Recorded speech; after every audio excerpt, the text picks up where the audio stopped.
يا أيها الذين آمنوا قوا أنفسكم وأهليكم نارا. You as a person are a mirror that reflects your faith. Your deeds are a reflection of what you believe. Substance of the message. Allah says, another example I give you. أَوَلَمْ يَرَ الَّذِينَ كَفَرُوا. This is, do not the unbelievers see? These atheists, these agnostics, the people who deny the existence of God, can't they see? In other words, Allah expects them to see, to be able to see, to witness. أَوَلَمْ يَرَ الَّذِينَ كَفَرُوا أَنَّ السَّمَاوَاتِ وَالْأَرْضَ كَانَتَ رَتْقًا. That the heavens and the earth were joined together as one unit of creation. فَفَتَقْنَاهُمَا, and he split them asunder. Who is he talking to? Who is he addressing? Kafir. Which kafir? The Bedouins of 1400 years ago? No, no. What can the poor man understand? Wallah, what did he know about the universe, about the creation of the heavens and the earth? What did he know? He only accepted whatever was said. If this was Allah's kalam, amanna saddaqna. We hear and we accept, we believe. This was iman that they had. They didn't have a grasp. Allah is not addressing those unbelievers of the times of Muhammad, or the unbelievers in the Congo, or among the Eskimos who might not believe in God. No, no, no, no, no, no. He's talking to the men of science, men of learning, who are now expounding to the world the theory of creation. That these astronomers, with the mighty telescopes, when they're looking into space and they're analyzing the movements in the heavens, and they're telling you as if they did it, if they are the ones who are making these things, this machine, this clock to work, this clock of the universe, the way they explain it as if they are doing it. Such a person, with his great learning, he says that this universe came into being with a big bang, billions of years ago. Because he's watching the universe and he's noticing that these heavenly bodies are receding from a central place somewhere, is all going out in all directions, moving away, away, away. Like a balloon. When you blow, it gets bigger and bigger. Something like that is happening in the skies, in the heavens. These galaxies, they're receding from us at a faster and faster speed, at a faster and faster speed. And once they reach the speed of light, 186,000 miles per second.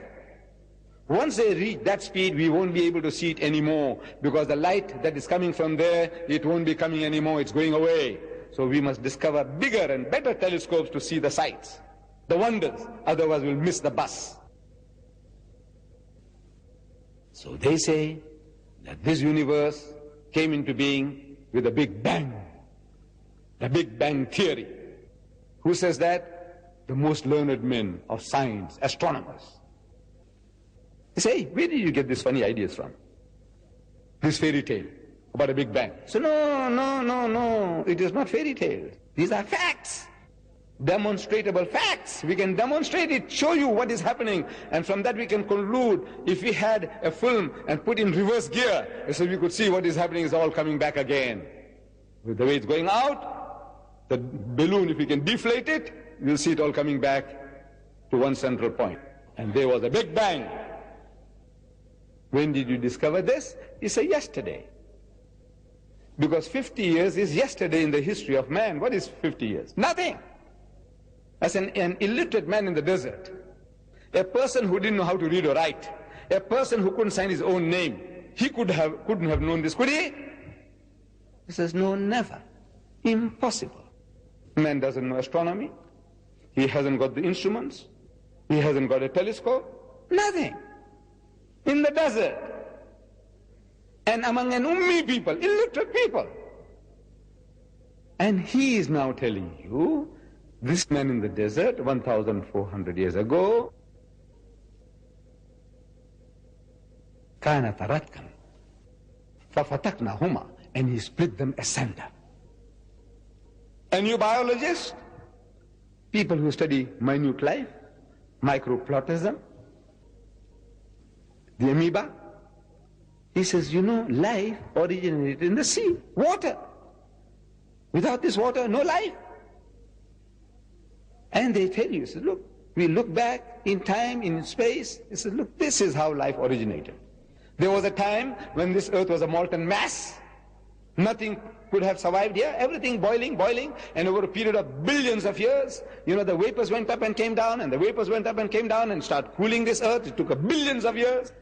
And then started life, germs, plant life, and all these things started.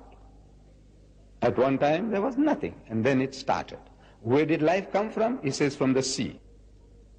Certain chemical actions, the sun playing its part, and life started from there. When did you find this out? It's yesterday. Because 50 years is yesterday in the history of man. An illiterate man in the desert, he couldn't have known that, could he? He says, no, never. So, well, listen. So, وَجَعَلْنَا مِنَ الْمَاءِ كُلَّ شَيْءٍ حَيٍّ, and he has made from water every living thing. So, أَفَلَا يُؤْمِنُونَ, will you then not believe? Who?